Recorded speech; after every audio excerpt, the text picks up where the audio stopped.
Bueno, ahora básicamente ya estamos al aire. Como les dije, ya esta unidad que ustedes van a ver ya está disponible ahora para ustedes ya está visible para ustedes en su plataforma.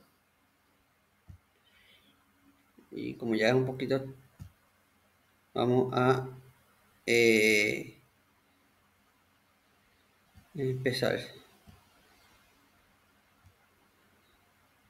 Este, compartir.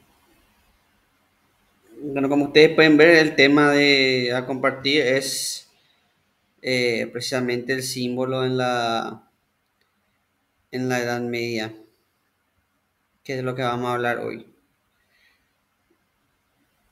Eh, a ver,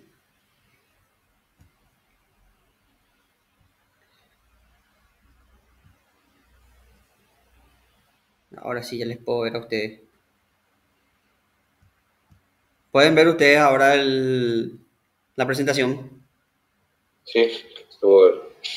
Perfecto. Ahí viene alguien más. Por suerte se está conectando. Admitir. Bueno, entonces ya nosotros ya hablamos de lo que es un símbolo. Eh, Bienvenida Ana. Ahí está cayendo más gente. Parece que está yendo todo de repente.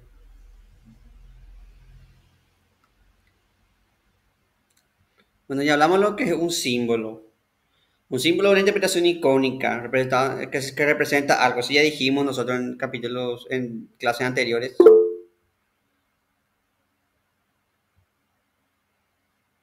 Buenas, Ana. Eh, Hay una diferencia entre un signo y un símbolo. Ya dijimos, una letra puede ser un signo y un símbolo es un signo, pero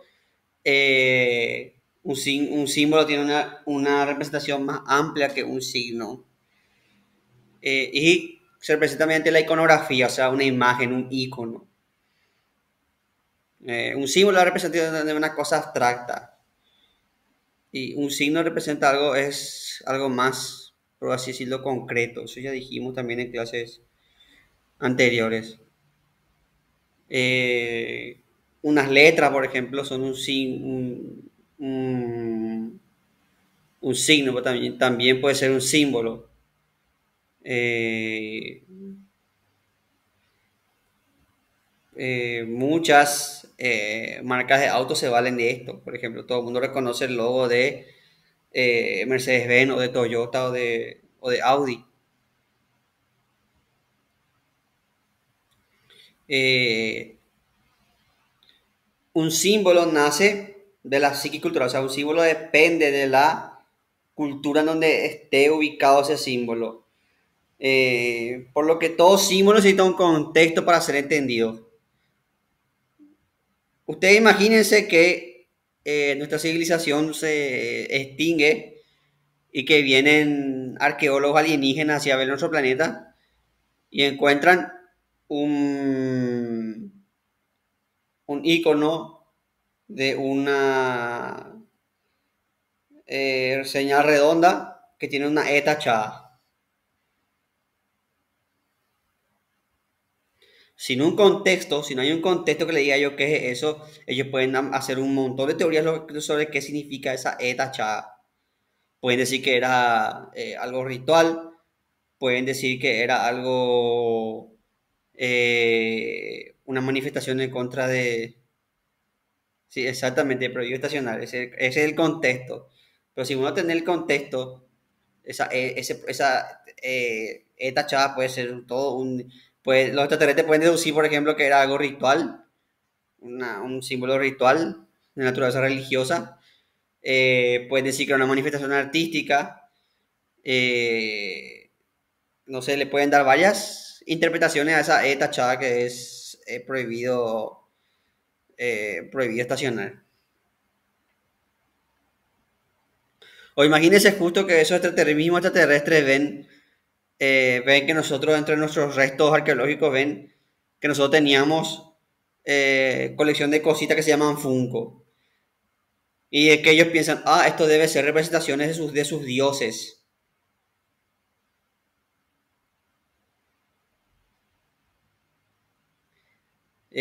No es muy diferente a lo que nosotros hacemos cuando encontramos, no sé, por ejemplo, las tumbas de los egipcios, esas cosas. Nosotros obviamente tenemos más contexto porque tenemos los jeroglíficos y se pueden descifrar con la piedra Rosetta, pero muchas veces nosotros no interpretamos sin contexto. Es lo que pasó con, por ejemplo, el calendario maya, que la gente sin contexto interpretó que era el fin del mundo, que los mayas creían en el fin del mundo.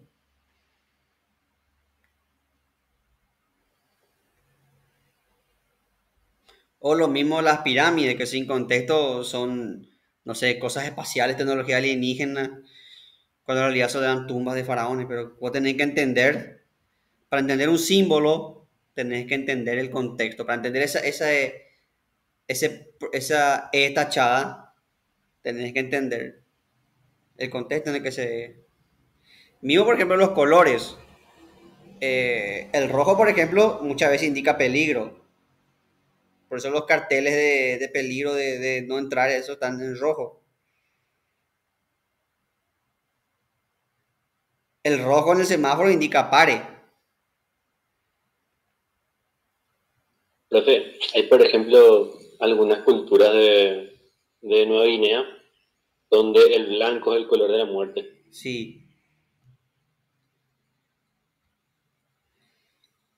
Ven cómo el color cambia el tema del contexto.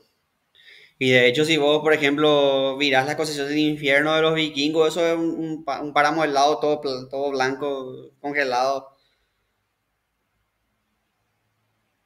Sería el infierno de los vikingos. Sí, profe, y creo que, no sé, creo que los griegos no tenían más varios conceptos, pero no tenían como el azul, por ejemplo. O sea que eso es muy interesante. Si vos, por ejemplo, le lees a Homero en su idioma, Homero describe el mar como color vino, no describe el azul. No dice el mar azul, le describe como color vino.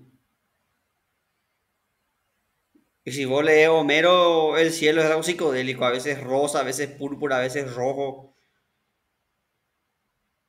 Porque como vos decís, los griegos no tenían una palabra para el azul. Es raro, es muy, pero es así.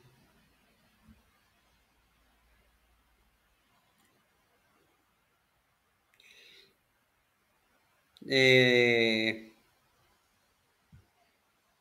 entonces el símbolo, igual que cualquier texto, cualquier cosa, necesita un contexto histórico para ser entendido. Otro ejemplo que les puedo dar un símbolo que es muy utilizado es este, la mano del rock. Que supuestamente son los cuernos del diablo. En realidad no son los cuernos del diablo, en realidad tengo entendido, yo, la versión que yo tengo entendida es que este símbolo fue popularizado por el guitarrista que le sustituyó a Ozzy en James Dio, y que este gesto es de su abuela italiana que se llama Malloy, que es para ahuyentar la envidia de los malos espíritus. Entonces él usaba así, entonces y la gente ahí después nomás se asoció con el diablo y con todo eso, pero en realidad no tiene nada que ver es Malloy ahuyentar las malas vibras, vamos a decir. Pero si uno tiene el contexto, obviamente decís, ah, sí, los rockeros son satánicos y todo es símbolo. A esto se le complica si vos tenés en cuenta que un símbolo tiene un significado dual. El símbolo nunca significa una sola cosa, sino que tiene un significado dual y generalmente significa dos cosas contrarias. Por ejemplo, la serpiente es un símbolo de maldad, de peligro, está asociada con el diablo y todo lo que quieras, pero también es un símbolo de inteligencia, de astucia, de realeza. Eh, Otro ejemplo, un símbolo dual es la misma cruz de Cristo. La cruz es un símbolo. Sí, exactamente, para nosotros significa te amo.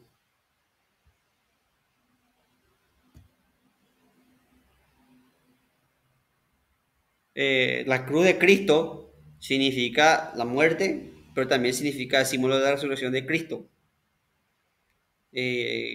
Los protestantes manejan una cruz negra que se le llama la cruz de resucitado, como un símbolo así la cruz. Por eso la cruz pasó de ser así, algo identificado con la muerte, a algo identificado con algo totalmente contrario, que es la vida. Algunos evangélicos sí que les enoja lo de la cruz de los católicos que le tienen ahí al Cristo crucificado. Le dicen Sí, así como, ¿por qué le tenés ahí si ya resucitó ahora, boludo? sí. Eh, y justamente podemos hablar de ese tema de lo que es la importancia de podamos explicar el por qué. Por eso me agrada que traigas este tema con conexión, porque podamos ver el por qué los cristianos se valen tanto de eso. Eh, pero sí, los símbolos tienen significado dual. La sangre es símbolo de violencia, es símbolo de guerra, de muerte, pero también la sangre es símbolo de vida también. La sangre, por eso el cáliz de Cristo, la sangre de Cristo es, Tomás, y es la nueva vida a través del cuerpo y la sangre de Cristo. Vos, Y por eso, porque para los aztecas era lo básico que la sangre como que le daba otro día más al mundo, por así sí. tradicional. Entonces, todos los símbolos tienen un significado dual. Y yo les iba a contar una anécdota muy graciosa que me pasó con una tía. Eh, tengo una tía hermana de mi mamá, mi tía, que tuvo una operación complicada por cáncer, eso y salió bien, pero se quedó con las secuelas así, o sea, no tiene más cáncer, pero como tanto le cortaron, se quedó con todo el sistema de los dolores y todas esas cosas, se quedó con eso. Lo que sí que no estaba yo merendando en la casa de mi tía, estábamos tomando café, y de repente empieza a cantar un pito, güey. Empieza a hinchar la pelota de pito, güey, empieza a hinchar ahí. Y mi tía me quiere farrear y me da un codazo así y me dice, ¿quién pasa a embarazar? Me dice. Y yo como me quiere farrear, yo como quiso joderme, yo le jodí más fuerte y le dije, atendé tía que el pito güey también anuncia la muerte, le dije. Y me mandó a la mierda, mamá también me mandó a la mierda, todo. No le puedes decir a tu tía. Porque el pito güey anuncia el nacimiento, pero a lo que pocos conocen es que el canto del pito güey también anuncia cuando alguien se va a morir. El pito güey, como un símbolo, tiene un significado dual. Es la vida y la muerte. Entonces los símbolos siempre tienen un significado dual. Un símbolo siempre tiene más de un significado.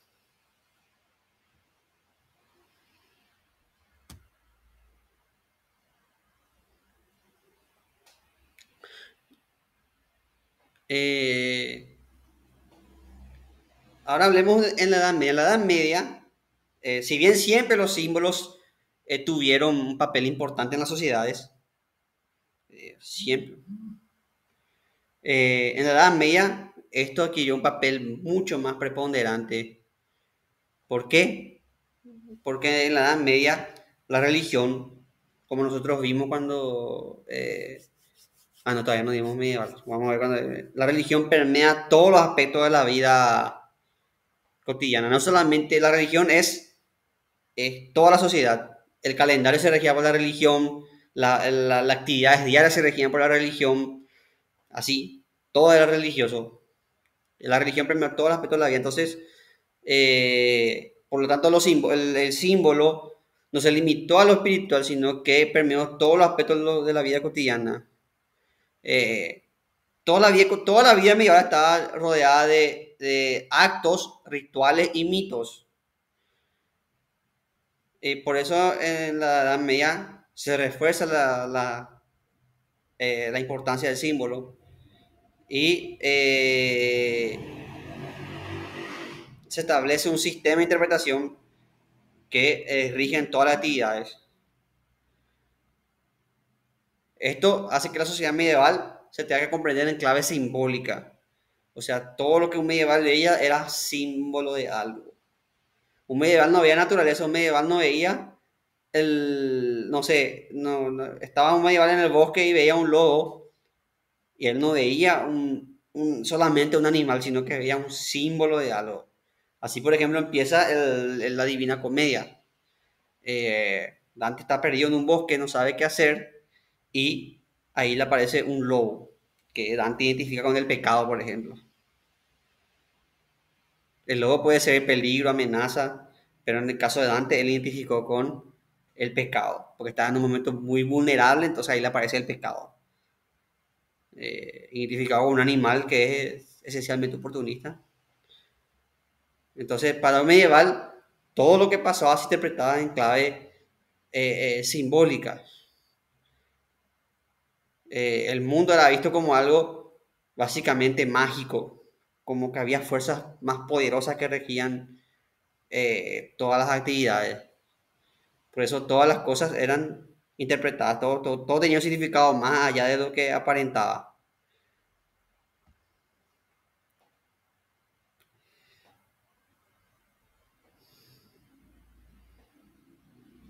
Eh, Usted tiene que tener en cuenta siempre que el cristianismo fue una religión que parte de su éxito, aparte del tema de los romanos que explicamos, parte de su éxito del cristiano es que supo manejar el tema de la iconografía, o sea, supo usar, transmitir la religión.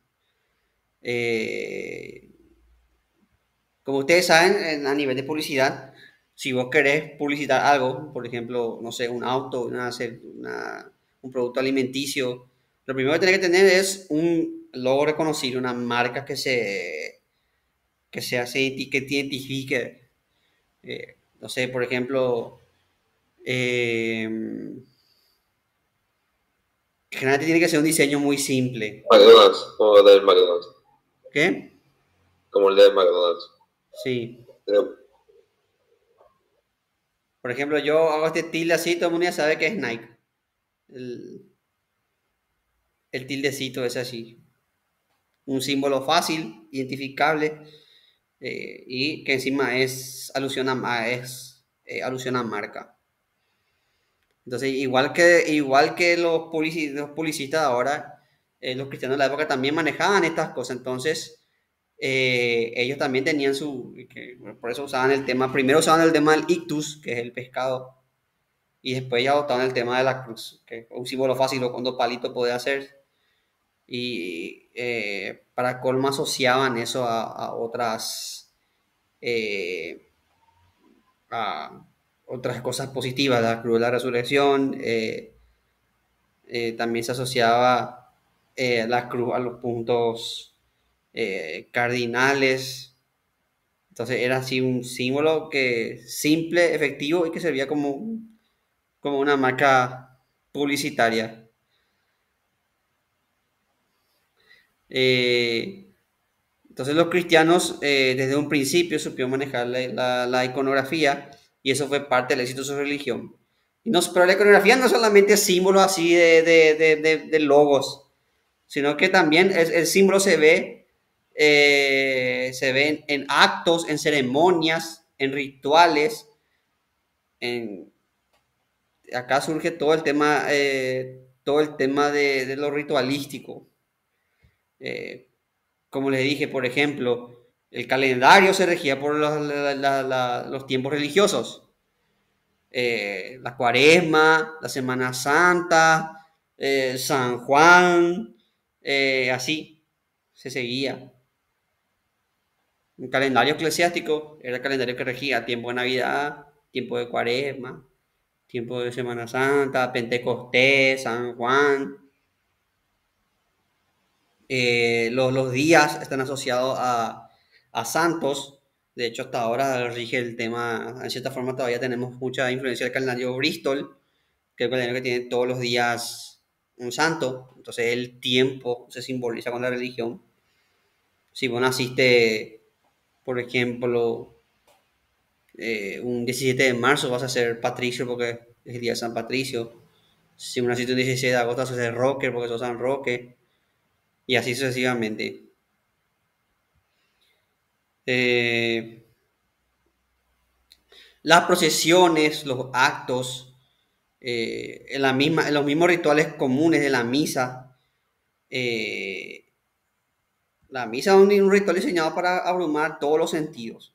Vos entras a una iglesia grandota, olés el incienso, escuchás las palabras del cura, escuchás, te deleitas con los cantos de los coros, ves las vitrinas de la iglesia, las imágenes religiosas. Entonces, está diseñada, la misa está diseñada como un ritual para estimular todos tus sentidos y también eh, vos en la misa eh, tenés un lugar donde estar con tu comunidad, donde relacionarte con la gente, donde comerciar también, porque por más que Jesús le echó a los mercaderes del templo, la iglesia siempre es lugar de comercio, eso es indiscutible. Eh, y se hace relaciones públicas, entonces esa es la importancia ritual, no es solamente, el símbolo no es solamente las cruces, sino que los actos rituales, la medición del tiempo, los santos, y eso, como les dije, repito, abarca toda la vida cotidiana, y en la Edad Media eh, era toda la vida, incluso la ceremonia de coronación, los rituales de caballería, de vasalla que estaban regidos por la iglesia, o sea, era el sacerdote que te coronaba rey por orden del papa, era la iglesia la que te nombraba caballero.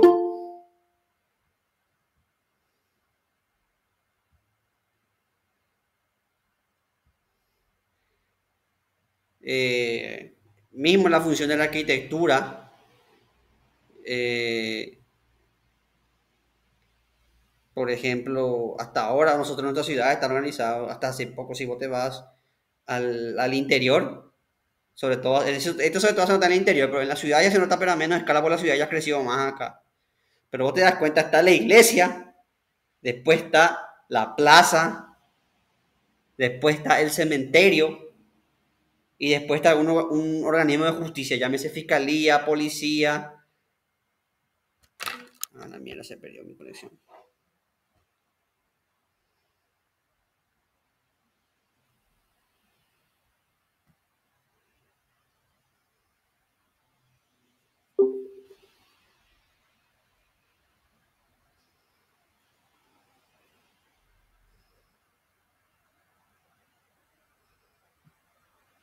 Salió. Hola, ¿me ven? Perdón, se fue, me desconecté. No, se te escucha, profe. Te silenciado por ese tu micrófono. Hola, hola, ahora sí. Perdón, se me fue la Ahora conexión sí. un rato. Creo que es por el tiempo de mierda desde que hay ahora. Pero bueno, estábamos hablando de que incluso la arquitectura. Estábamos hablando de que si vos te vas a un pueblito, cualquier pueblito del interior, se ve, sobre todo eso se ve en un pueblito del interior. En Asunción también era así, pero Asunción creció ahora. Está la iglesia como el eje central de la ciudad. No está en el centro, pero es el eje de la ciudad. Porque al lado de la iglesia está el cementerio. Al lado enfrente de la iglesia está la plaza. Y pasando a la plaza está un organismo de justicia, llámese fiscalía, policía. Entonces, todo eso se va ordenando conforme a la iglesia. Entonces, incluso la arquitectura actúa en función de la iglesia. Y la iglesia misma en sí es una arquitectura. La iglesia tiene una forma de cruz, tiene un pasillo largo que lleva hasta el púlpito del cura y tiene otro pasillo que tiene dos salidas. Y la iglesia tiene un diseño de cruz adentro. Están los asientos y dos salidas acá y el largo y ahí está el altar de la iglesia, está ahí en el...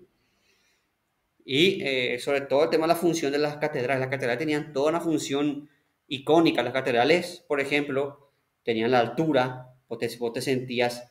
El chiste es que refleje la grandeza de Dios, la grandeza de la iglesia refleja la grandeza de Dios y que vos te sentís pequeño ante Dios en la iglesia. Vos entras en una catedral de esta y te sentís pequeño porque es un edificio grandote.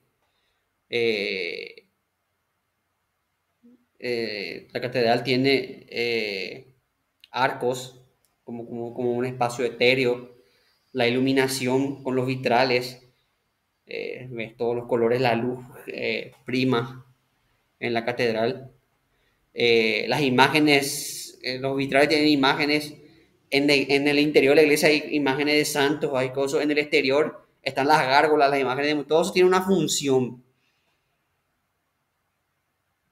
Por eso la arquitectura es importante no solamente es porque sino que la arquitectura da un mensaje, da valores, transmite una funcionalidad del edificio.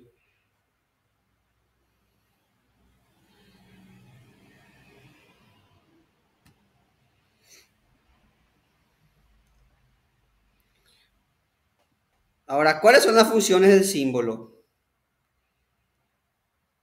En la Edad Media el símbolo cumple principalmente dos funciones. La primera, carácter educativo. El símbolo enseña a los iletrados, o sea, a los analfabetos. Esto, por ejemplo, decía San Gregorio Magno, que decía que la función de la escritura y la pintura es formar a los que no saben leer.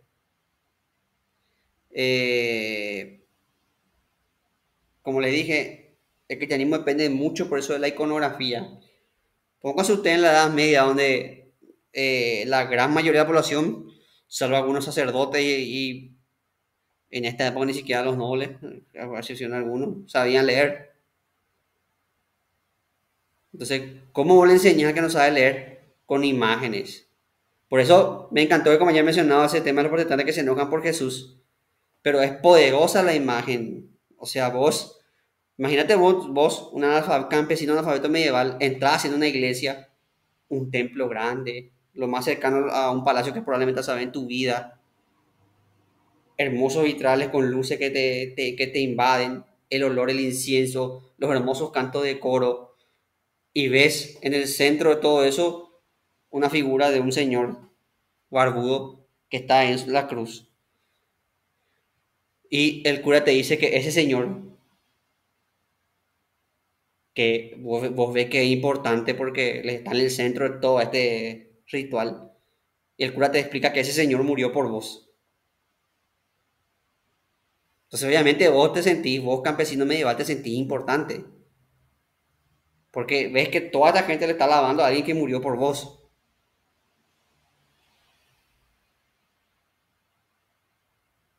Por eso es importante la imagen del Jesús crucificado, porque el que no puede entender, el que no puede leer, entiende con la imagen. Es como cuando nosotros le enseñamos a nuestros chiquitos con libros de cuentos que tienen dibujitos.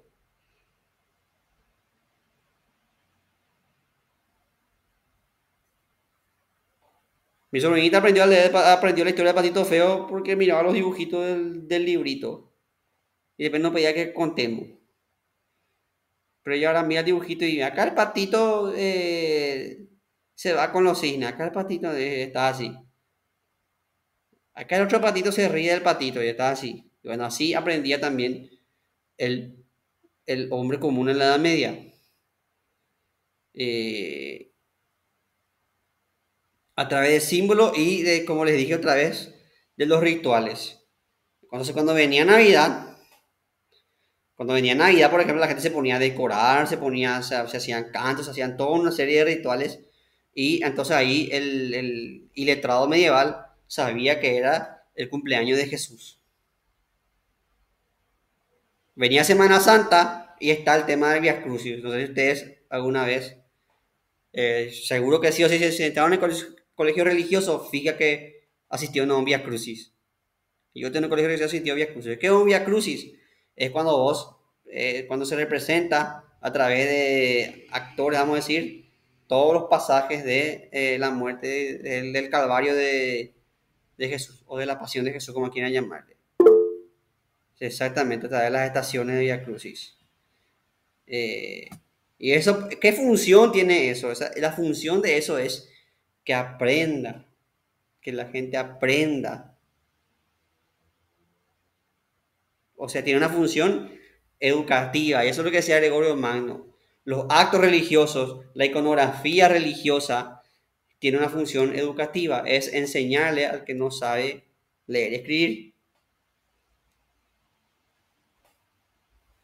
la escritura y la pintura suplían la función de la lectura en una sociedad mayoritariamente analfabeta. Y aparte que es, vamos a decir, es más efectivo. Una imagen es más efectiva que una lectura. En el sentido de llamar, de captar la atención. ¿Cuántos libros ustedes no conocen que nadie prestaba atención? Y cuando vino la película del libro se puso de moda el libro y todo el mundo te hablaba del libro. Y no les pasó nunca a ustedes eso con un libro que ustedes leyeron y después vino la película y...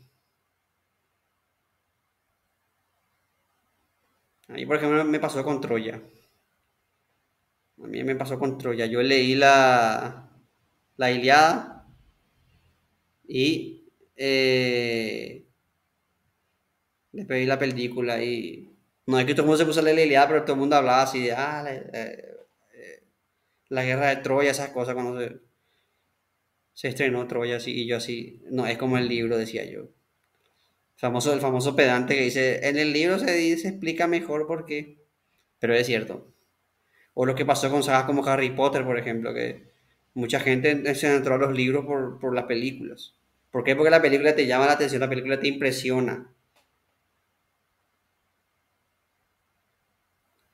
Y de igual manera pasaba a la gente con que les impresionaba. La gente de la Edad Media veía esos rituales, veía el Via Crucis, veía la procesión, veía la misa y se impresionaba. Entonces, la religión a través del icono y del símbolo llegó a mucha gente.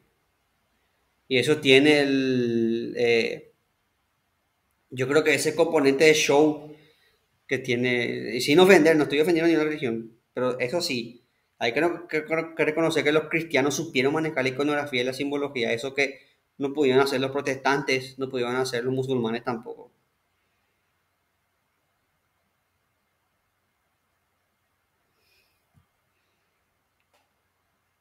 Hay que reconocer que el cristiano sí supo manejar este aspecto de la interpretación simbólica.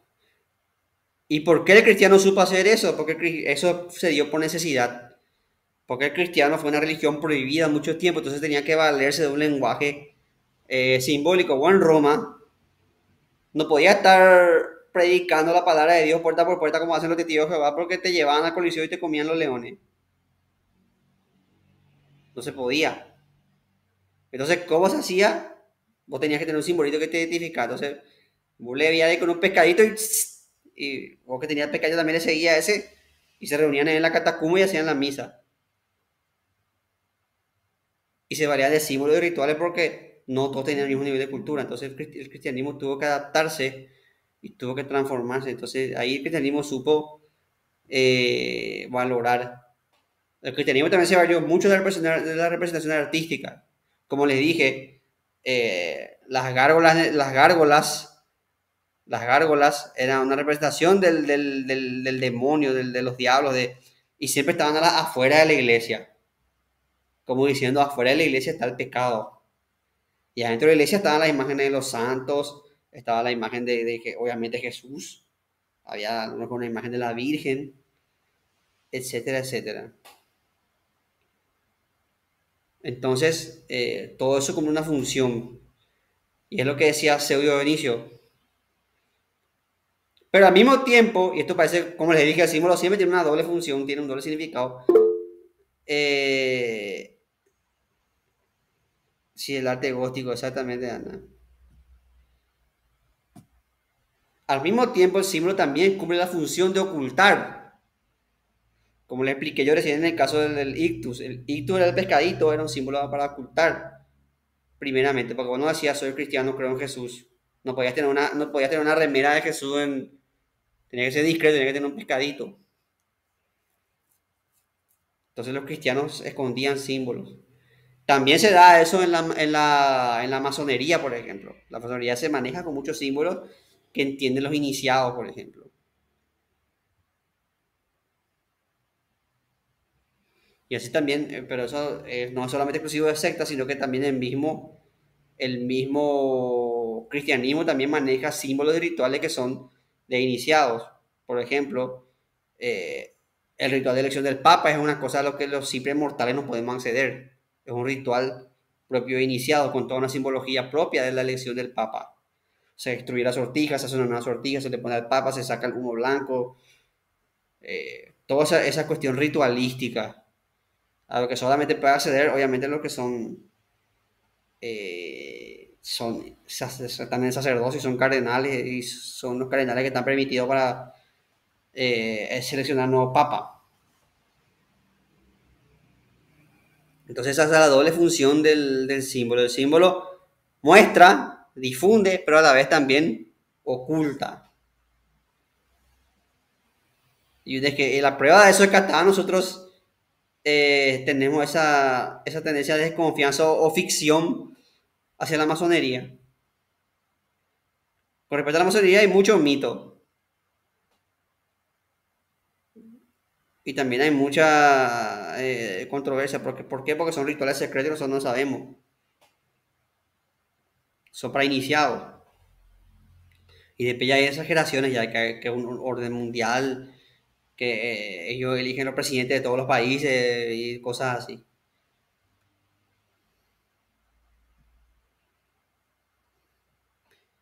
Esto del símbolo no solamente se limita, ahora porque estamos en la Edad Media nomás, estamos en el tema de la iglesia, pero eh, también se dan en otros aspectos. Se da, por ejemplo, en los colegios, se da, por ejemplo, en los partidos políticos. En los colegios, por ejemplo, cada colegio tiene su logo, su iconografía, cada colegio tiene su uniforme, cada colegio tiene sus rituales propios. El cuartel también tiene su símbolo, su ritual propio. La Fuerza Aérea hacen tal cosa, la Fuerza Marina hace tal cosa. Son el cuartel, el colegio, eh, los partidos políticos tienen aunque no sé si sería correcto decir rituales, pero cada partido tiene su organización, cada partido tiene su estructura, cada partido tiene su forma de hacer las cosas. Algunos son más verticalistas que otros, ¿verdad? Pero ese es otro tema. Entonces, pero ahora estamos en la Edad Media y vemos que el símbolo tiene una doble funcionalidad.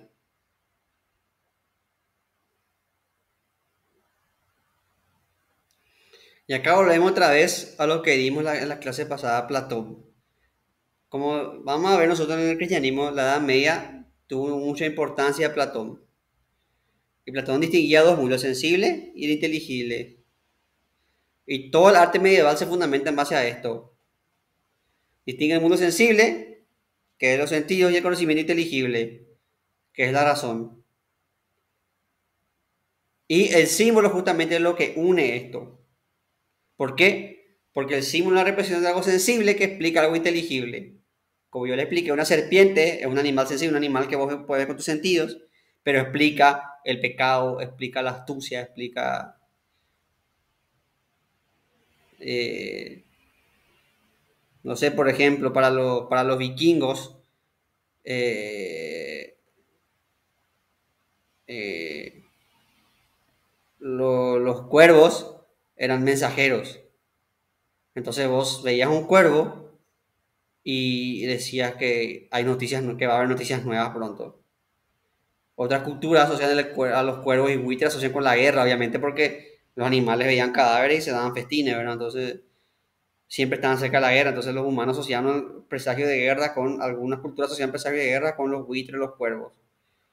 Asimismo, por ejemplo, nuestras comunidades indígenas, y no solamente nuestras, sino que varias también, sobre todo hacia Sudamérica, asociaban el colibrí con el alma, no sé por qué.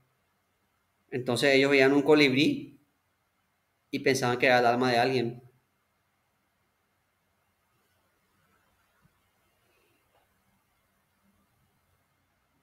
Entonces era una cosa sensible, una cosa que vos podías ver, que explicaba algo inteligible.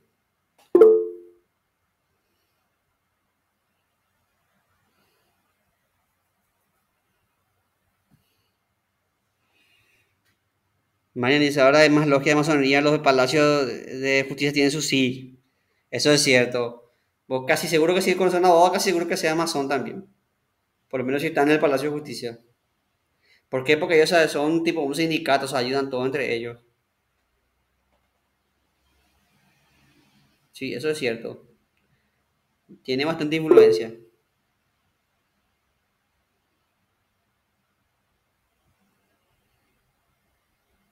Exactamente, ahí está. Y ahí está la cosa, no es nada sobrenatural, sino que es cuestión de contacto nomás.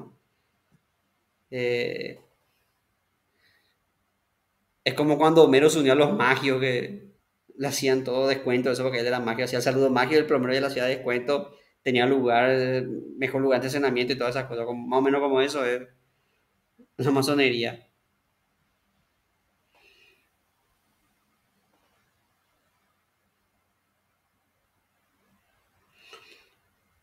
Por tanto, para el hombre medieval, como dijimos anteriormente, ahí alguien me escribe otra vez. Sí, ese capítulo es genial, el capítulo de Homero y los magios.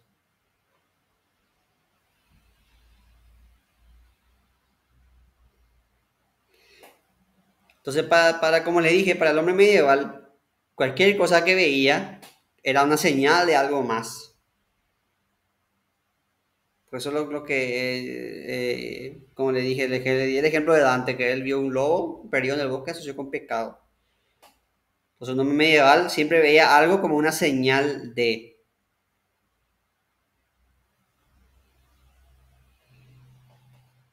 eh, y por supuesto, esto da creencia a todo lo que es el tema de la magia, el tema de los seres demoníacos, y era parte de la explicación real medieval. O sea, para un medieval, si vos en la Edad Media tenías epilepsia, un medieval no iba a decir, oh, tiene un problema en el sistema nervioso, no, es un problema en el sistema nervioso, no, el medieval va a decir, está poseído por el diablo. Y te iba a llevar con el cura te iba a decir, en el nombre de Cristo, con su cruz ahí, te iba a querer exorcizar.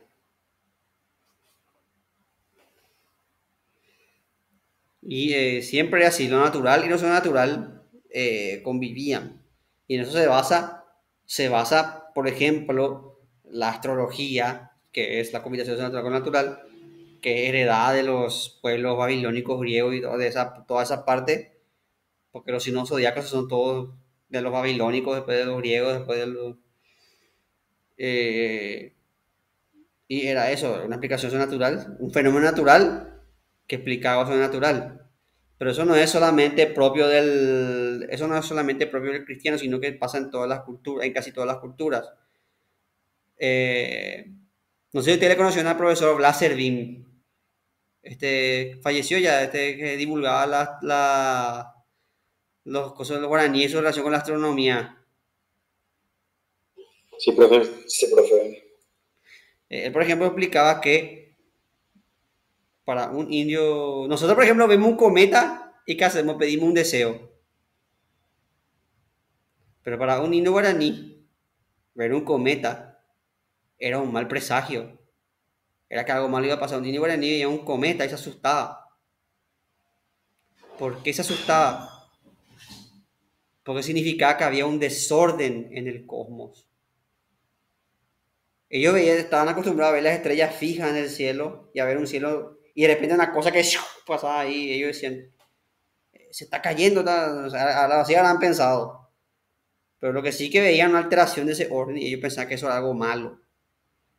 Y ni te cuento si veían un eclipse o algo así. Imagínate vos no comprender los fenómenos astronómicos y estás y un día te vas de cacería y de repente ves que se hace de noche, cuando todavía no es hora de que sea de noche. Obviamente te vas a asustar, vas a tomar eso como que algo terrible está pasando. Vas a tomar como algo que es sobrenatural. Entonces, no es solamente propio de los medievales, sino que es de toda la cultura es esa mentalidad de precientífica en donde el universo que nosotros conocemos con leyes, eso convivía con la magia, con la brujería, con los presagios naturales.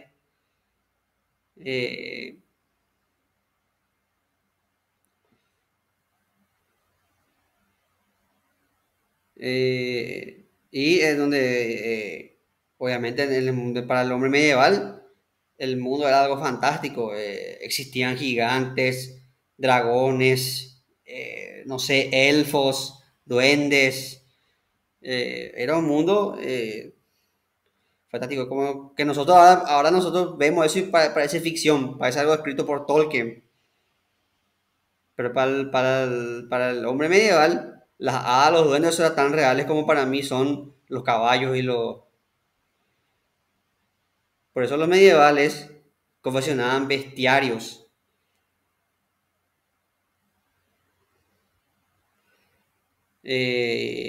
Los bestiarios son cosas de seres fantásticos que son el producto de la imaginación. Hay grifos, dragones, y no buscan necesariamente plasmar una realidad natural, sino realidades ultraterrenas que se manifiestan en Dios.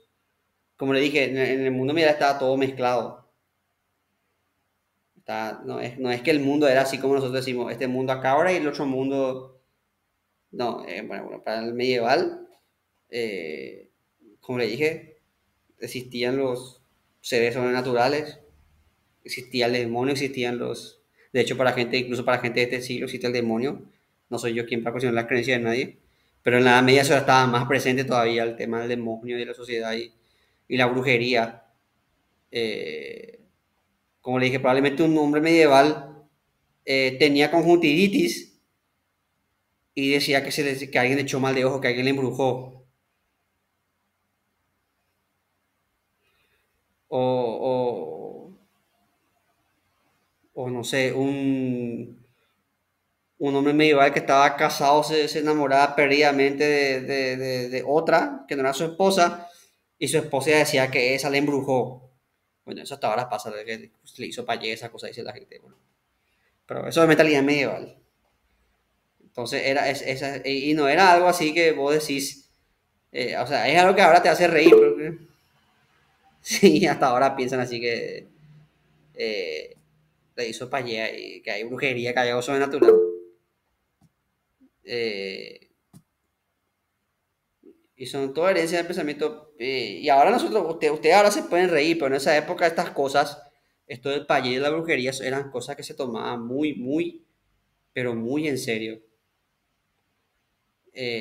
No era joda la cosa. Eh, Muchos, por ejemplo, creen que el tema de los dragones en realidad viene o los grifos, o esos animales.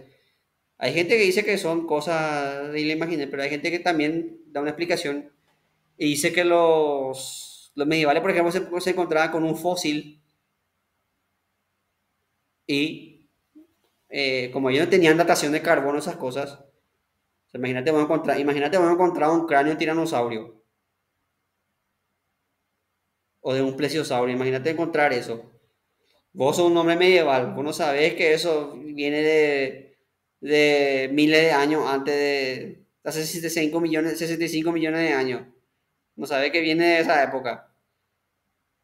Eh, no tenés método para adaptar de qué familia de genomas viene.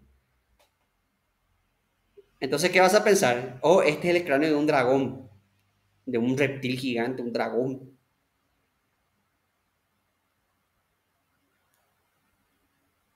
Y así, dragón, probablemente a lo mejor el triceratops que tiene a lo mejor habrán confundido habrán pensado que era el cráneo de un grifo. Y así. Entonces, como en esa época no había esos métodos, nuestros métodos modernos de reconstrucción y era todo, ni siquiera sabían que la Tierra tenía hace más de 65, creía que la Tierra tenía menos de 1000 años, no sé, o 2000 años, no sé qué tenía la Tierra. Eh, Entonces, obviamente ellos veían esas cosas y pensaban que eran bestias.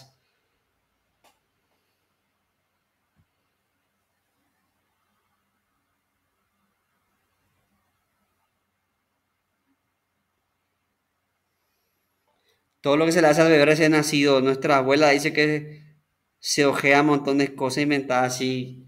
No, eso viene de muchas culturas, viene eso.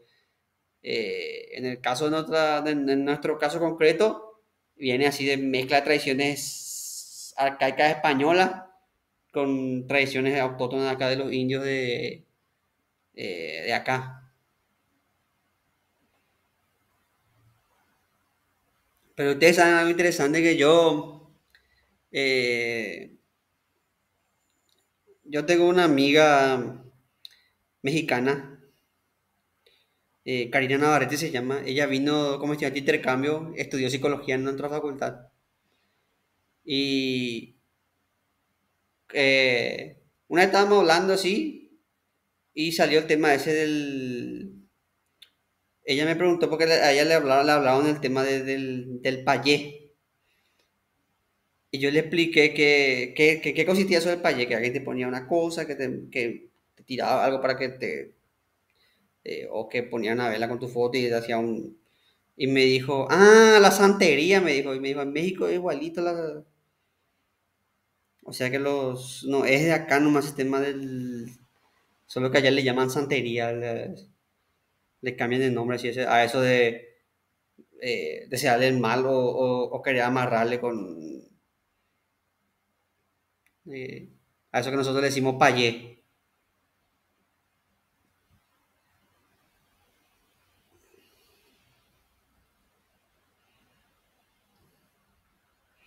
Y hasta ahora, por ejemplo, y esto también herencia medieval, hasta ahora, por ejemplo, se vende mucho, acá en Paraguay se vende mucho, por ejemplo, el medallón de San Benito.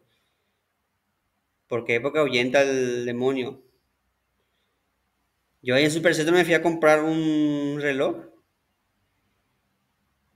eh, y vi ahí entre la referencia tiene un anexo joyería ahí. Y había un anillo con la estampa de San Benito. Entonces vos te pones y le espantás a los demonios así, tipo, no sé, tipo linterna verde o algo así. Entonces, eso que nosotros decimos que, o sea, pues nosotros nos reímos de eso, pero hasta ahora subsiste ese, también como nosotros, pese a que la Edad Media pasó hace mucho, todavía mantenemos algunos vestigios de... Pero, y vuelvo a repetir porque es lo mismo hablando con los mitos. El tema de los rituales y eso, no es que terminó con la Edad Media, sigue hasta ahora.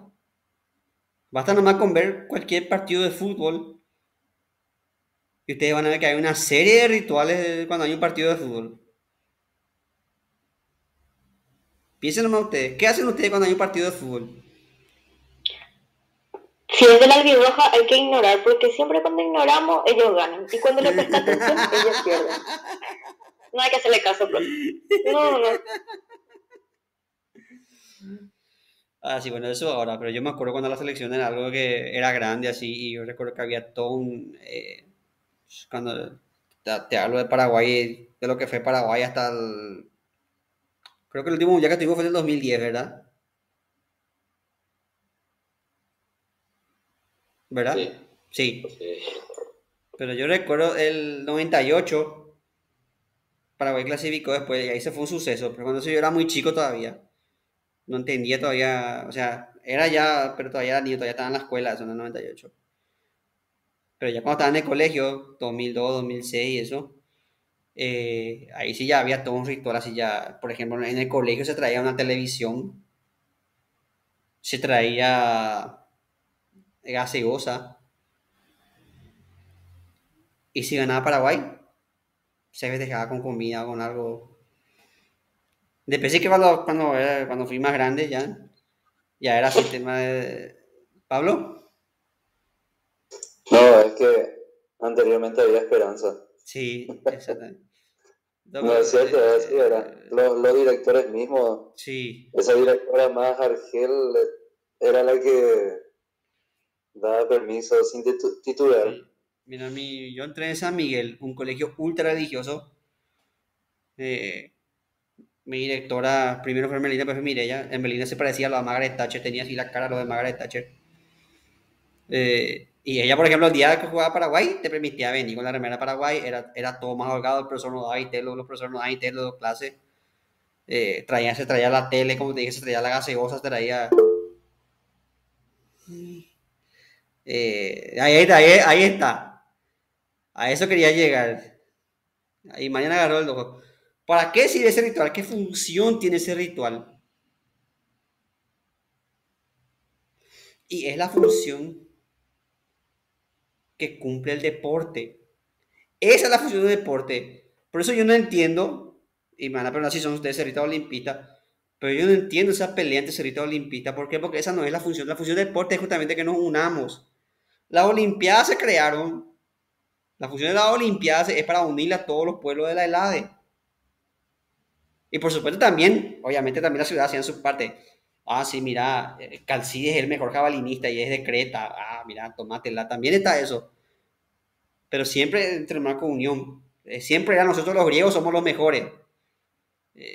Los atenienses tienen al mejor corredor, maratonista. Atenas siempre suele tener mejores maratonistas. Los de Creta le tienen al mejor jabalinista, otros le tienen al mejor pugilista y así. Pero no era ese marco, no es como ahora que hay Cerro Olimpia, tiene que salir corriendo porque se pelean todos entre ellos.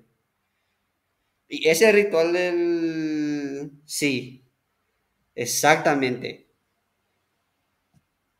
Si yo, por ejemplo, te vas a Estados Unidos, te vas después de un partido de rugby, vas a ver que los perros están con camisa de los dos equipos, después del partido están chupando cerveza como cosaco. Uno está chupando porque perdió, otro está chupando porque ganó. Y estamos en una sociedad donde hay tiroteo masivo. Porque esa es la función del deporte. La función del deporte es unir. El deporte no está para separar. El deporte como justamente es, dijo el compañero acertadamente, es pelearse en la cancha para no pelearte afuera. Pero acá parece que los perros entienden pelearte en la cancha para pelearte afuera. Y por eso, esa es la función. Y el colegio, por eso el colegio, tampoco son tontos la gente de los colegios, apoyan eso, porque Fulanito y Menganito que eran enemigos acérrimos, ese día son paraguayos, todos son albirrojos ese día. Y todos comparten el odio como una tacuara que falló el penal, por ejemplo. No hay ni un paraguayo. No, profe, ¿por qué lo que...? No Ahí soy, me dolió. no soy yo te digo nomás lo que pasa. Pero sí es cierto que, por ejemplo, en estos años de pandemia, que se sintió luego no sé, como algo faltaba. Y cuando volvieron otra vez el fútbol fue la gran sensación. Sí. Porque fue algo que reanimó el ánimo muchísimo, Sí. que volvieron a jugar. Entonces, nosotros, ven como nosotros no estamos en la época medieval, pero todavía tenemos ese cierto sesgo, ese ritualístico, que tiene una función social, tiene la función de unirnos, la función de que todos nos identifiquemos con la misma camiseta, con la misma remera, todos somos albirrojos, todos somos paraguayos. Tiene una función social eso del fútbol. Sí, eso es cierto. Incluso en el fútbol, que cosa que no tiene que pasar porque como le dije, la función es unirnos. En el fútbol también reflota el tema de la guerra, los rencores de la guerra. Paraguay cuando juega contra Brasil Argentina, por poco no nos ponemos la camisa de soldado del 70 con nuestra bayoneta y... Bueno, cuando en Maradona le metió 2 goles contra Inglaterra, Sí. eso como fue una vez no sé, Sí, ahí está. como adjudicaría de la guerra. Mira, por ejemplo, el caso de Messi. Messi estadísticamente tiene más goles que Maradona, tiene más balones de oro que Maradona. Estadísticamente Messi está por arriba de Maradona, un deportista superior estadísticamente. Pero Maradona le metió un gol a los ingleses. Y todo el rencor de la guerra. Con eso no digo que Maradona era excelente, porque tenía una excelente inteligencia kinestésica. Pero solo que digo que estadísticamente, si vas a hacerle caso a los datos numéricos, Messi tiene más goles, Lo único que no tiene Messi en lo que le gana a Maradona es que Maradona tiene el mundial ganado. Pero, Profe, sí. no es eso nomás, un mundial, es un mundial. Eso, entre paréntesis no. Messi es Messi, entre paréntesis no. Se peleaban acá. Y no, entiendo yo como ya lo mundial, pero el otro tiene más balones de oro, tiene más goles, tiene más. Pero sí, Profe, el tema es ese, ¿cómo le quitas? No, nunca más vas a quitar de la conciencia argentina que Maradona le ganó, le metió un gol a los ingleses después de lo de la Malvina. profe,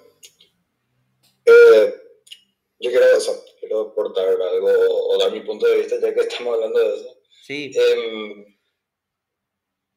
O sea, solamente para decir que justamente eso, que si se hace un análisis más allá de lo deportivo, del fútbol, y que mucha gente dice también que no se tiene que mezclar tipo temas políticos, sociales, y eso, que el fútbol, el deporte en sí es solamente el deporte.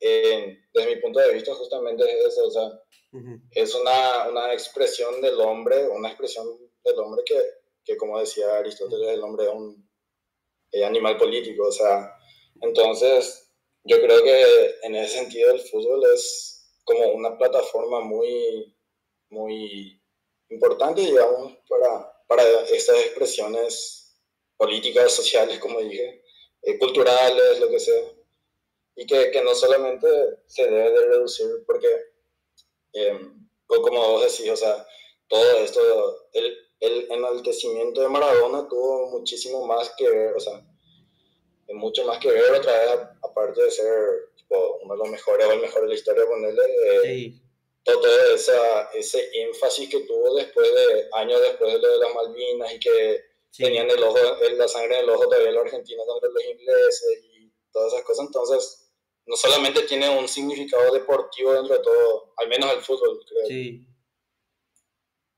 A eso quería llegar justamente. Otro ejemplo que todavía somos rituales es que nosotros tenemos muchas cosas. Por ejemplo, el tema del carnaval. El tema del carnaval es totalmente ritualístico y cumplía una función social en la Edad Media. En la Edad Media, ¿qué es el carnaval? Generalmente se hacía después de la cosecha y antes de los días duros del invierno, se guardaba una parte y entonces se festejaba. ¿Y cuál es la función social del carnaval? Que sea una liberación social controlada. Por eso existe el concepto del rey momo. Se le ponía un gordo de rey porque ese se podía. La sociedad sí tenía de una forma permitida y controlada burlarse del rey. Después nomás el carnaval se convirtió en símbolo de chicas con pocas ropas y con plumajes exóticos así. Pero el carnaval no era eso antes, era gente con máscaras bailando y haciendo. Era una liberación social controlada. Y bueno, de hecho, el carnaval de Río también es una liberación social controlada. Unos días en que la gente puede festejar y ver. Sí, y entonces en el carnaval normalmente está mal socialmente que vos te vayas a ver mujeres con poca ropa. O sea, no es socialmente aprobado que vos te vayas a un club de stripper, por ejemplo, pero sí está socialmente aprobado que vos en carnaval te vayas y le veas a la modelo. Ven cómo la sociedad funciona, ven cómo los rituales sirven para regular también la conducta social y para hacer que sea un ambiente controlado, vamos a decir.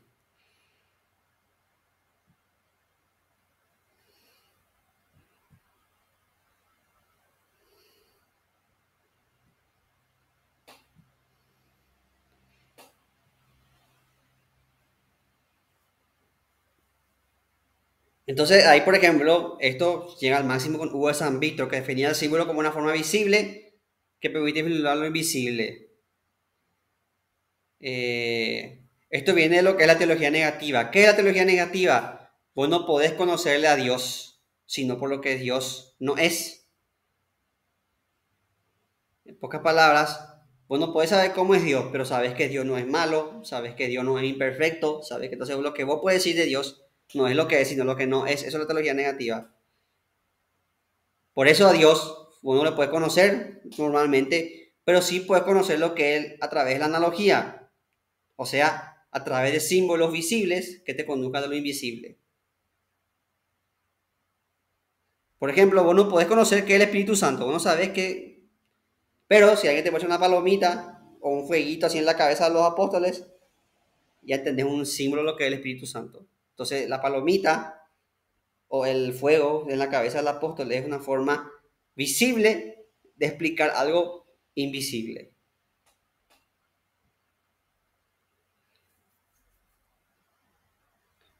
Es a través de las cosas que se llega a la idea de las cosas. Esto tiene mucho que ver con, de vuelta, Platón.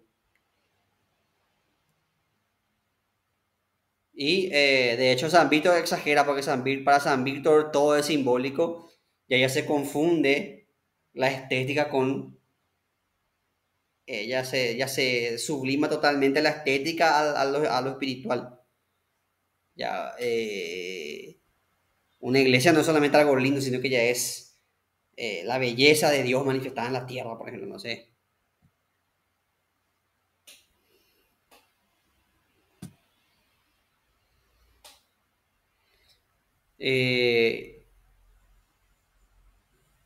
Entonces, para San Víctor, todo era símbolo, todo era símbolo. San Víctor veía símbolo en todas las cosas. Y la realidad era simbólica. La realidad sensible era solamente una analogía de la realidad divina. Pero, ¿qué pasa con este? ¿Cuál es el problema con esto? El problema con esto es que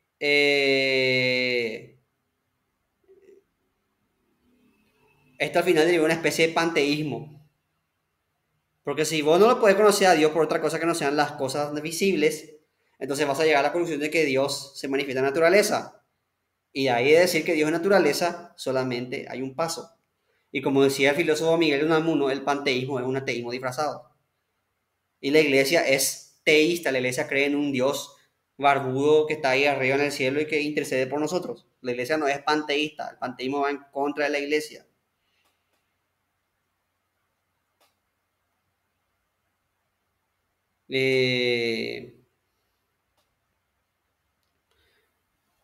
Y acá también se da el tema de la cuestión esta que se da a través de la cuestión de la iconografía.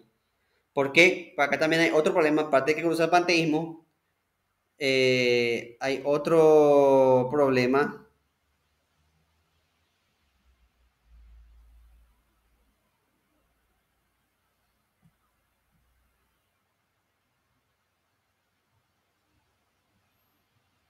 Espera un ratito.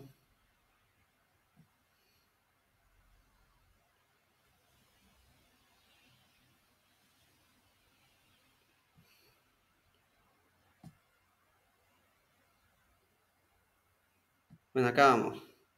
Acá surge otra cuestión también que es el tema de la imagen. ¿Por qué? Porque ahí surgen cuestiones religiosas, hay sectores del cristianismo que están en contra de la imagen, de la iconografía, de que se le presenta a Jesús, y eso hace también como los protestantes, por ejemplo, que se ofenden, están en contra de eso. ¿Por qué? Porque eso puede conducir a la idolatría. Y la Biblia, la Sagrada Escritura prohíbe la idolatría. La Biblia dice claramente, no vas a adorar ídolo de barro, ni de madera, ni de bla, bla, bla, bla. Entonces, el tema es, la iglesia se pone una cuestión. Es, cuando vos estás viendo la imagen de madera de un Jesús colgado ahí en la iglesia, ¿le estás adorando a Jesús o estás adorándole a la imagen?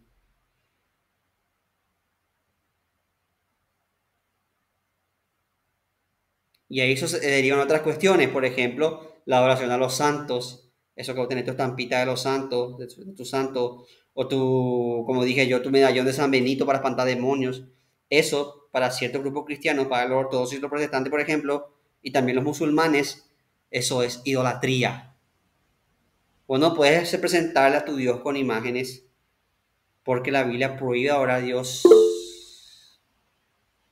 Exactamente, María. Porque ahí vos cometés pecado y idolatría, y vos no adorás a Dios, sino que adorás la imagen de barro, y entonces la adorás a la Virgencita, y está mal porque vos solamente tenés que amar a Dios, eso está en el primer mandamiento, y está en la Biblia. Y que justamente por eso los hebreos no tenían imágenes de Dios. Y los musulmanes por eso tampoco. De hecho, si vos le retratás a Mahoma, te pueden hasta matar, como le pasó a estos tipos de Charlie Hebdo. No sé si te escucharon el caso de Charlie Hebdo. Samuel Patina, ¿verdad? El, Profesor francés. el profesor francés, sí. Sí, Sí. que un, Una revista sí, satírica francesa. Héctor, habla nomás, Héctor. que un, no sé, fanático, creo que era un checheno, lo mató. Sí. Entonces, pues, para los musulmanes representar a Mahoma es algo serio. Y lo mismo los protestantes. Cuando vos estás pecando cuando te vas a Cacupé porque la Virgen, primero le da a la Virgen que la Virgen no es Dios. Y segundo que... Ahora, un católico inteligente, un católico formado, un católico culto va a decir no. Un católico no le adora a la Virgen. Un católico le venera. No es lo mismo venerar que adorar. Solamente a Dios se le adora. A la Virgen, al santo, se les venera. El santo no es Dios. El santo no tiene poderes más que los poderes que Dios le otorga. El santo solamente intercede, igual que la Virgen. El santo es un modelo de conducta, un modelo de alabanza. El santo es un modelo cristiano que vos podés seguir. No es una persona a la que vos le adorás. Vos con el santo solamente tenés una cosa de veneración. Con la Virgen también. La Virgen es un modelo de mujer, es un modelo de madre, es un modelo de... Y es una persona que intercede por Dios porque obviamente es madre del Hijo de Dios, ¿verdad? Entonces ella puede interceder en tu nombre, ¿verdad? Pero no es que los católicos le adoran en la Virgen. O sea, eso es algo que los protestantes muchas veces también malentienden, malinterpretan, pero también es una cuestión de cómo definimos adorar, porque para un protestante el hecho de que vos te vayas a Cacupé y camines desde Ipacaray hasta Cacupé, ya es que vos estás adorando, y ya es que vos estás cometiendo idolatría y que te vas a caminar por venerar a un ídolo falso que es una virgen de arcilla, de madera, o lo que sea. Y que encima después te vas a comprar su estampita y comprar su... Y entonces eso ya es pecado, pecado, pecado, pecado, pecado. Y esa es la eterna pelea sin fin entre los iconoclastas, los que permiten los iconos, y los no iconoclastas. Pero la Iglesia Católica fue...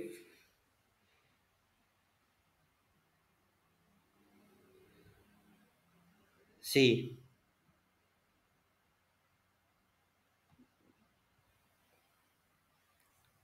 Pero los católicos fueron los más vivos y ellos como vieron que básicamente la iconografía le era útil y que servía para educar a los cristianos, entonces los católicos aceptaron y hasta ahora aceptan las imágenes.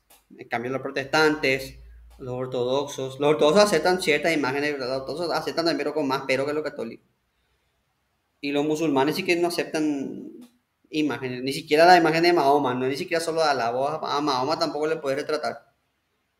¿Por qué? Porque Mahoma es un profeta, Mahoma no es Alá. Si vos no le puedes idolatrar a Mahoma, no le puedes retratar a Mahoma. Y si retratas, sos un hereje y te van a tirar bombas. De acuerdo a los preceptos de la Guerra Santa. Bueno, esos son los musulmanes radicales.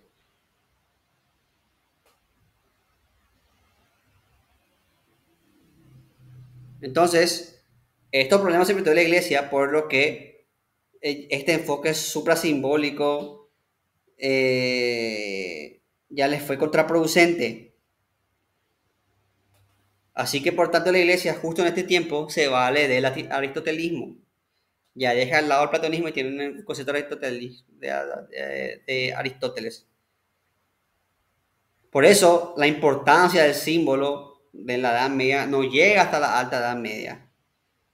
Alberto Tomás de Aquino reconocen la estética de la luz y su símbolo, pero se apartan del simbolismo sin negarlo. O sea, no lo refutan ni nada, pero le quitan la importancia. Tomás de Aquino, por ejemplo, dice que la causa de la belleza del mundo es Dios y que la belleza procede de la iluminación divina.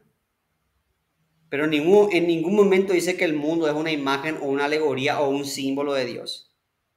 Tomás de Aquino dice el mundo es causado por Dios, pero no dice que ese pajarito que vos ves es una señal de Dios de algo. Él dice la belleza del mundo es obviamente causada por Dios, pero no es que todas las cosas sean símbolos o alegorías de Dios. Por eso en la Edad Media no tiene tanta relevancia el símbolo como en la escolástica como en la patrística. Santo Tomás se fundamenta en Aristóteles, como vamos a ver cuando vemos Santo Tomás. Y Aristóteles, como vimos nosotros que ya con Aristóteles, era empirista, o sea, parte de los sentidos. Y Tomás toma eso, le aplica a la idea cristiana del mundo como creación de Dios. El mundo es un sistema creado y ordenado por Dios, porque si hay orden, quiere decir que hay un ordenador y ese ordenador es Dios. Y todas las cosas del mundo tienden hacia su creador, hacia Dios. Por tanto, para Santo Tomás no había una dicotomía, no existía una diferencia entre razón y fe. Tampoco había una dicotomía entre natural y sobrenatural. Por tanto,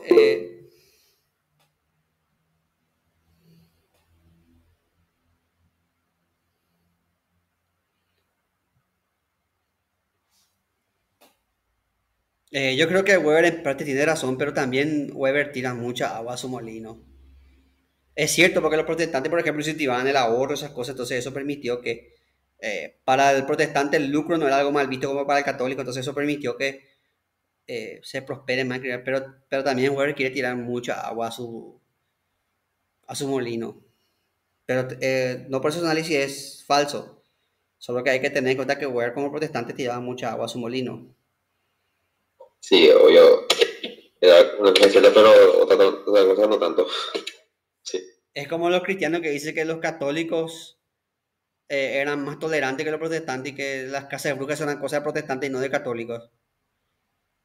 Que en parte es cierto, los protestantes hicieron muchas más que y mucho más tiempo.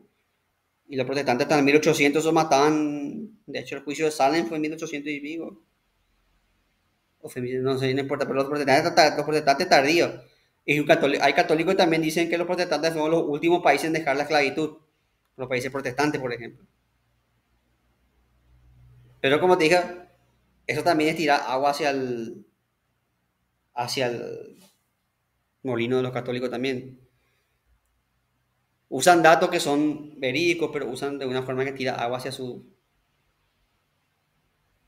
molino.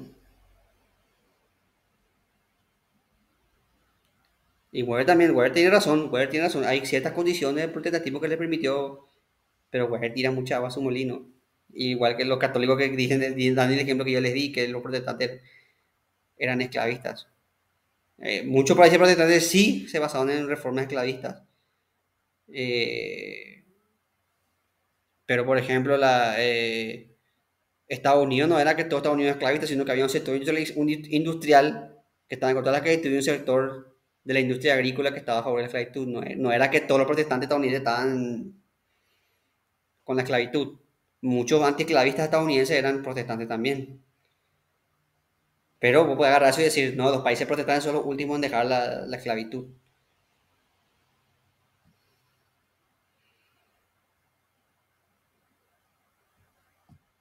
Lo mismo,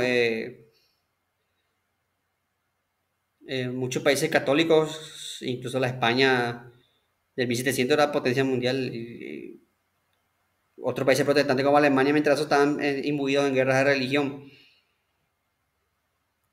Pero sí, como le dije, no refuto a Weber, pero sí digo que tira mucha agua a su molino. Bueno, ¿dónde nos quedamos antes de entrar en Weber? Santo Tomás decía que el mundo era un lugar ordenado y que tenía un orden y que eso era reflejo de Dios. Jamás decía él que el agua que vos veías en el río es reflejo de la pureza de la Virgen o de Dios, sino que el agua es algo hecho, creado por Dios para que los hombres puedan beber en un universo ordenado. Y para Tomás de Aquino, lo natural no era algo ajeno a lo sobrenatural, sino que lo natural y lo sobrenatural se explicaban en distintas dicotomías. Eran parte de lo mismo, del mismo esquema. Por tanto, vemos que el simbolismo medieval es compatible con el neoplatonismo, pero no con el pensamiento aristotélico que se impuso después con Alberto Mano y Tomás de Aquino. La concepción del mundo como un símbolo de Dios, el mundo como algo simbólico que aludía a Dios, fue bien recibida por los místicos religiosos, pero después se dejó de lado por la corriente más naturalista surgida en la escolástica, que empieza, es una antesala al racionalismo científico, y fue introducido por, como les dije, Santo Tomás de Aquino y Alberto Magno. Pero no quiero explayarme mucho en eso porque de esto vamos a hablar cuando demos Santo Tomás en la clase de Historia de la Filosofía 3. Entonces, ¿qué sacamos de esta clase? La religión cristiana es una religión muy simbólica, que yo sostengo que le dé muchos, no todo su éxito, pero le dé mucho su éxito a su imagen, su manejo de la iconografía. Como le dije a usted, imagínense usted lo que era una iglesia en una época. Imagínense que eran esos vitrales hermosos. En la época no ni siquiera existían luces de neón. Si vos ahora te vas a Las Vegas, ahora vos que sabés que son luces, que sabés que son... te vas a impresionar con las luces de neón, y lo mismo cuando vos traes la iglesia medieval, te impresionabas con los vitrales, con la escultura, era todo un... hasta ahora la gente se va a visitar las catedrales, porque son obras de arte. Son edificios, son obras de arte las catedrales. Entonces, en eso se valió mucho el manejo de la Edad Media. Eso uno. Segundo, lo que aprendimos es que en lo medieval, lo místico estaba mezclado con lo supernatural. Eran dos mundos aparte, pero que se mezclaban así. De acuerdo a la concepción platónica, lo sobrenatural estaba allá y lo natural lo que podíamos ver. Pero había una realidad que no podíamos ver, pero que se manifestaba, que era lo sobrenatural. Se manifestaba de forma buena, con los milagros, pero también de forma mala, con las posesiones demoníacas, con la magia negra, el payé, lo que vos quieras. Entonces había rituales para todo. Si vos querías cosecha, había un ritual. Tenías que orar. Si vos querías milagros, tenías que orar. Si vos querías... Y todo estaba regido por, obviamente, la iglesia. Incluso los rituales cotidianos, la coronación de caballeros, la coronación de reyes, las fiestas que tenía, fiesta de San Juan, fiesta de Navidad, todo estaba regido por un halo religioso y por una ritualidad religiosa. Entonces, eso, pero esa realidad como dualista que llega a su máximo con Hugo de San Víctor, después se deja de lado por una explicación más naturalista que viene en la escolástica. Cuando ya se empieza a hacer un estudio más racional de naturaleza y entra en auge la filosofía de Aristóteles que desplaza un poco, sin suplantarla, desplaza la filosofía de Platón hasta el punto de que la filosofía tomista es hoy en día la filosofía insignia de la iglesia. Sin que la iglesia le haya desplazado a San Agustín, pero Tomás de Aquino ahora es el principal teórico de la fe católica. También aprendimos que el símbolo tenía varias funciones. Comunicar al creyente, hacerle aprender, ocultar los símbolos, ocultar los rituales de iniciación, esa cosa se ocultaba. Profe, ¿Sí? Tomás de Aquino es. No, Sí. yo escuché mal. Ahora escuché a Agustín. No, estuve hablando de que sin desplazar a Agustín, Tomás de Aquino es el filósofo principal sí. de la iglesia, sin desplazar a Agustín, porque Agustín todavía sigue un teórico importante de la iglesia, pero el principal Sí. teórico de la iglesia es Santo Tomás. sí, Tomás, sí. Santo Entonces Tomás se basa todo. Sí. Santo Tomás ahora es así está acá arriba en los filósofos El católicos. top one. Sí. ¿Por qué? Eso lo veremos cuando veamos a Santo Tomás. En la siguiente clase vamos a ir adentrando en este tema de la filosofía de la hermenéutica medieval y vamos a ver un debate muy interesante que se va a dar en este periodo, que es cómo interpretamos la Biblia. Si interpretamos de manera literal o interpretamos de manera alegórica. Eso vamos a ver en la siguiente clase. Alegoría versus interpretación literal de las Sagradas Escrituras. Y vamos a ver cómo se hace debate y qué pasa y si hay un ganador o quién gana y cuál es la visión que se impone y cómo tenemos que leer la Biblia. eso vamos a ver para la próxima clase. ¿Alguna pregunta, alguna consulta, algo que quieran aclarar?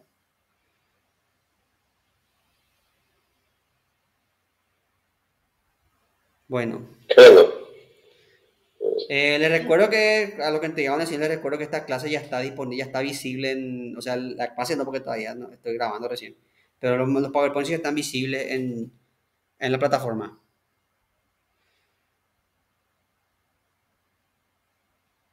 Eso es todo.